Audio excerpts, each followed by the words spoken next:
กันเขาสุมาตั้งก่อนตั้งแม่เนาะปีที่ผ่านมาแล้วก็ทุกปีสิ่งไหนที่ผมได้ล่วงเกินโดยกายก็ดีโดยวาจาก็ดีโดยจิตใจก็ดี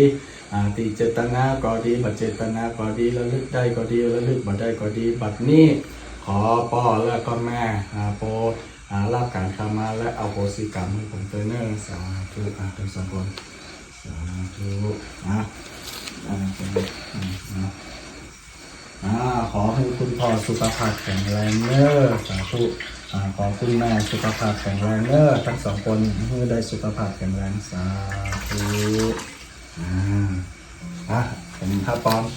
ใครจะคือป้อนก่อนหรือว่าคือพร้อมกันกับปีอันข้าวพันไปปีใหม่กันมาถึงยุคข้าวตอข้าวปั้นกันมาขันต่อสูงมาคืออยู่ที่กินนี่คือจะได้ก่อนนี่ปรารถนาที่มากล้าขึ้นไปทางใดก่อนนี่มันปูเริงไปอันไปลืม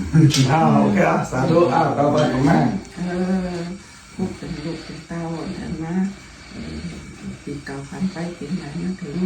ได้มากระว่าล้างหอตั้งพ่อตั้งแม่ก็ขอคือลูก